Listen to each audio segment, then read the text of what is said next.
بسم اللہ الرحمن الرحیم۔ السلام علیکم۔ حضرت علی مولا مشکل کشا شیر خدا فرماتے ہیں، زیادہ سوچنا انسان کو ختم کر دیتا ہے، بس دعا کرو اور رب پر چھوڑ دو۔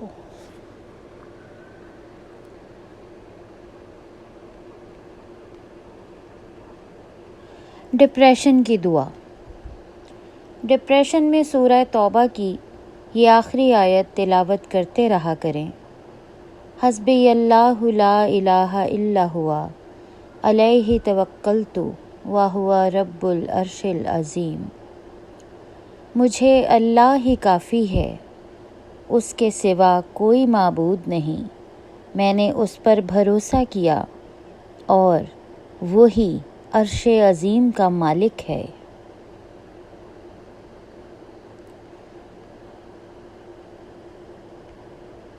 احساس کمتری کی علامات۔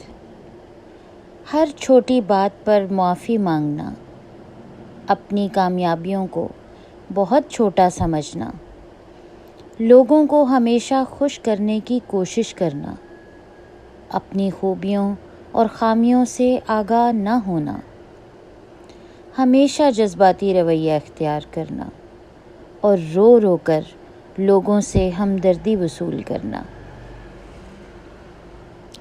سورہ مریم۔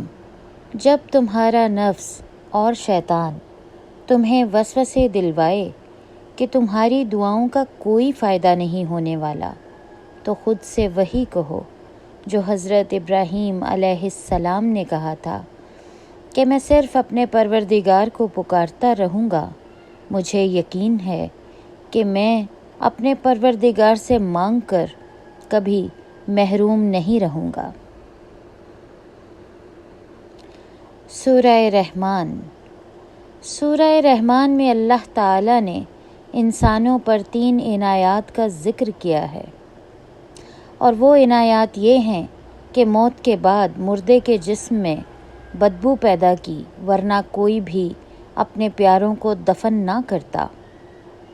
گندم اور اناج میں کیڑے پیدا کر دیے، ورنہ لوگ اسے سونے اور چاندی کی طرح ذخیرہ کر لیتے اور لوگ بھوکے مر جاتے۔ مصیبت اور دکھ کے بعد صبر اور سکون دیا، ورنہ زندگی کبھی خوشگوار نہ ہوتی۔ غربت کے 14 اسباب۔ پہلا، مسلمان گھرانوں میں قرآن نہ پڑھنا۔ دوسرا، مہمان کے آنے پر بہت برا منانا۔ تیسرا، اولاد کو گالی دینا۔ چوتھا، مکڑی کے جالے نہ اتارنا۔ پانچواں، گھر میں گندگی رکھنا۔ چھٹا، کھانے کے برتن گندے رکھنا۔ ساتواں، ٹوٹے ہوئے برتنوں میں کھانا کھانا۔ اور آٹھواں، پانی بغیر ڈھانپے ہوئے رکھنا۔ نوواں، برے خیالات سوچنا۔ 10واں، اندھیرے میں کھانا کھانا۔ 11واں، گداگر یعنی فقیر کو خالی ہاتھ لوٹانا۔ اور 12واں، گھڑے سے منہ لگا کر پینا۔ یہ ایسا ہی ہے جیسا آج کل ہم لوگ پانی کی بوتلوں کو، باٹلز کو اور پانی رکھنے والے جو برتن ہیں بڑے، ان کو منہ لگا کر بچے پانی پیتے ہیں۔ اس چیز سے انہیں روکنا چاہیے۔ نفسیات کہتی ہے کون کیا کرتا ہے، کیا کہتا ہے، کیا کھاتا ہے، کیا پیتا ہے، ان سب سے خود کو دور رکھو، اپنا جائزہ لو، خود سے ملاقات کرو، خود کو اچھائی پر مائل کرو، اپنے اندر کی خالی جگہوں کو پر کرنا سیکھو، خود کو بھی کبھی کبھی محسوس کر لیا کرو۔ کچھ رونقیں صرف خود سے بھی ہوتی ہیں۔ حضرت علی مرتضیٰ شیر خدا مولا علی فرماتے ہیں، مرد جوانی میں اپنے اعمال سے اپنی بیٹی کا نصیب لکھ رہا ہوتا ہے۔ ان عادتوں کو چھوڑ دیں۔ کسی کے پیچھے بھاگتے رہنا، کسی کی منتیں کرتے رہنا، کسی کی خوشامد کرتے رہنا، کسی بے قدرے کا انتظار کرتے رہنا اور کسی کو بار بار متاثر کرتے رہنے کی کوشش کرنا۔ گنہگار مرد کون ہوتا ہے؟ گنہگار مرد بیوی پر ظلم کرنے والا، تکبر کرنے والا، اپنے پیسے پر ناز کرنے والا، خاندان سب کو ذلیل کرنے والا، خواہ دکھاوا کرنے والا، ماں باپ کا نافرمان، دکھاوا زیادہ کرے گا اور حاسد بھی ہوگا۔ اور 4 خطرناک قتل کون سے ہوتے ہیں؟ ہاں جی، 4 خطرناک قتل زیادہ سوچنے سے خوشیوں کا قتل ہوتا ہے، خوف کی وجہ سے حوصلے کا قتل ہوتا ہے، جھوٹ کی وجہ سے اعتماد کا قتل ہوتا ہے اور شک کرنے سے رشتوں کا قتل ہوتا ہے۔ 10 گنہگار عورتیں کون سی ہیں؟ 10 گنہگار عورتیں وہ ہیں جو بے پردہ ہیں، تیز زبان والی ہیں، دین کا مذاق اڑانے والی ہیں، چغل خور ہیں، ہر وقت موت مانگنے والی، احسان جتلانے والی، شوہر کی نافرمان، غیبت کرنے والی، بال کھول کر چلنے والی اور بلا ضرورت بلا وجہ گھر سے نکلنے والی۔ اللہ تعالیٰ 3 طرح کی عورتوں کی طرف دیکھ کر مسکراتے ہیں۔ پہلی خوبی پردہ ہے۔ پردہ کسی بھی خاتون کی ایک ایسی خوبی ہے جو اللہ تعالیٰ کو بے حد پسند ہے۔ دوسری خوبی جو اللہ کو بہت زیادہ پسند ہے وہ ہے اپنے شوہر سے ٹوٹ کر محبت کرنا۔ تیسری خوبی اللہ کے آگے جھکنا، رکوع اور سجدہ کرنا، اور قرآن پاک پڑھنے والی عورت اللہ کو بہت پسند ہے۔ اللہ کے فیصلے۔ میری زندگی میں سب سے بڑی تبدیلی تب آئی تھی جب میں نے خود کو، اپنے دل کو سمجھا لیا تھا کہ جو چیز ہماری نہیں ہے وہ ہمارے ہونٹوں کے بیچ میں سے بھی چھین لی جائے گی، اور وہ جو ہماری ہے وہ 2 پہاڑوں کے درمیان سے نکال کر بھی ہماری جھولی میں رکھ دی جائے گی۔ بس میں مطمئن ہو گئی کہ بے شک اللہ کے فیصلے ہماری خواہشات سے بہتر ہیں۔ بہت وقت ایسا ہوتا ہے ہم دعائیں مانگتے ہیں، بے شمار دعائیں کرتے ہیں اور یہ یقین کرتے ہیں کہ اللہ ہماری دعا ضرور سنے گا، لیکن پیارے لوگوں، ایسا نہیں ہوتا۔ ہم نہیں جانتے کہ اس دعا کی قبولیت کے نہ ہونے میں کیا مصلحت ہے۔ کبھی غور کیجیے گا، شاید آپ کے ساتھ ایسا ہو گیا ہو کہ آپ نے کسی شخص کے لیے، کسی کو چاہا، اس کے لیے آپ نے دعائیں مانگی اور وہ آپ کو نہیں ملا، وہ آپ کے مقدر نصیب قسمت میں نہیں تھا، اور آپ کو وہ جیون ساتھی وہ نہیں ملا، وہ نہیں بنا آپ کی زندگی کا ساتھی۔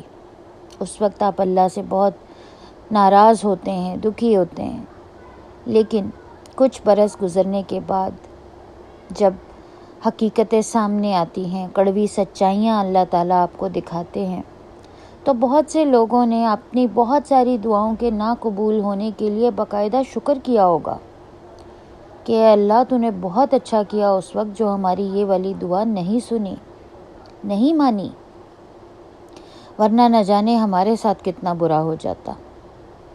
اور ایسا ہی ہوتا ہے دوستو، بعض اوقات آپ ملک سے باہر جانے کے لیے بے تحاشا کوششیں کر رہے ہوتے ہیں، بے تحاشا وسائل کا استعمال کر رہے ہوتے ہیں، بے تحاشا روپیہ پیسہ خرچ کر رہے ہوتے ہیں، اس امید کے ساتھ کہ اپنے وطن کو چھوڑ کر آپ دیار غیر میں چلے جائیں اور وہاں پہ شاید بہت اچھی زندگی آپ کی منتظر ہوگی۔ لیکن یہ ہمیں پیدا کرنے والا، ہمیں تخلیق کرنے والا، ہمارے مقدر لکھنے والا، ہماری قسمتوں اور نصیبوں کے فیصلے کرنے والا ہی بہتر جانتا ہے کہ اس سفر میں آپ کے لیے کوئی خیر و برکت ہے یا نہیں۔ آپ نے اکثر دیکھا ہوگا کہ کہ ہمارے نوجوان جو ملک کو چھوڑ کر باہر پردیسوں میں جانے کے لیے کتنے بیتاب ہیں، غلط راستوں کا انتخاب کرتے ہیں، گھر سے قدم نکال لیتے ہیں، ماں باپ کا بہت سارا پیسہ، گھر بار، زمینیں، زیور سب بیچ کر گھروں سے نکل آتے ہیں، اور ابھی سفر شروع بھی نہیں ہوتا، ابھی دوران سفر ہی ایسے حادثاتی اموات کا شکار ہو جاتے ہیں، ایسے ناگہانی اور آفات کا شکار ہو جاتے ہیں کہ اپنی قیمتی زندگیوں سے بھی ہاتھ دھو بیٹھتے ہیں، اور وہ ماں باپ جن بہن بھائیوں کو، جن خاندان والوں کو وہ صرف اور صرف اللہ کے سپرد کر کے گھر سے نکلے تھے، ان کے سر پہ نہ گھر کی چھت رہتی ہے، نہ پیروں تلے زمین رہتی ہے، نہ کوئی آسرا سہارا رہتا ہے، نہ کوئی معاشی ان کے لیے آسرا باقی رہ جاتا ہے، تو سب کو اپنے ساتھ ساتھ مشکل میں ڈال کر وہ اس دنیا فانی سے کوچ کر جاتے ہیں، صرف اور صرف اپنے غلط فیصلوں، اپنی ہٹ دھرمی سرکشی اور ضد کی بنا پہ۔ سوچنا چاہیے، سمجھنا چاہیے، یہ کسی اور سیارے پہ، کہیں اور کسی اور مخلوق کے ساتھ یہ سب نہیں ہو رہا ہے دوستو، یہ سب کچھ ہمارے معاشروں میں، ہمارے لوگوں کے ساتھ، ہمارے ہی اپنے اور غیروں کے ساتھ یہ سب کچھ ہو رہا ہے، جو ہم اپنی روزمرہ زندگی میں دیکھتے ہیں۔ اللہ کو بتایا کریں اپنے دل کی کیفیت، اسے بتایا کریں کہ آپ کیا محسوس کر رہے ہیں، کتنی تکلیف میں ہیں۔ آپ یقین کریں وہ بہت پیار سے سنے گا، اس کے سامنے رو لینے سے ہی آپ کے دل میں سکون اترے گا۔ بے شک وہ دلوں کا اہم راز ہے دوستو، جب ہم اپنے اس دنیا میں کہیں کسی سے اپنے دل کا راز کہتے ہیں تو کہیں نہ کہیں یہ ڈر بھی ضرور رہتا ہے کہ یہ راز فاش نہ ہو جائے۔ کسی کو بتا دیا دل کا حال، وہ آگے 100 لوگوں کو اور نہ بتا دے، اور وہ چیز آپ کی زندگی میں کتنی مشکلات لے کر آتی ہے، اس کا اندازہ ان سبھی لوگوں کو ہو گیا ہوگا جنہوں نے کبھی نہ کبھی یہ غلطیاں کر رکھی ہیں۔ جب ہم اللہ سے اپنے دل کی بات کہتے ہیں، اسی طرح جیسے ہم اور آپ ایک دوسرے سے بات کرتے ہیں، یہ باتیں ٹھیک اسی طرح سے رات کی عبادات میں اللہ کے ساتھ ہونی چاہیے۔ اللہ سے زیادہ نہ کوئی رحیم ہے، نہ کوئی کریم ہے، وہ سننے والا ہے، وہ سچا دوست ہے، وہ آپ کا ہمراز ہے، اور جو دعائیں ہمارے حق میں مقبول ہوتی ہیں، جو ہمارے حق میں بہت بہترین ہوتی ہیں، اللہ تعالیٰ ان کو قبولیت عطا کرتے ہیں۔ جو ہمارے حق میں بہتر نہیں ہوتا، ان فیصلوں کو رب العالمین روک لیتے ہیں کسی نہ کسی مصلحت کے تحت، لیکن انسان بے صبرا ہے، انسان نہیں سمجھتا۔ پریشان ہوں تو پڑھیے لا الہ الا انت سبحانک انی کنت من الظالمین۔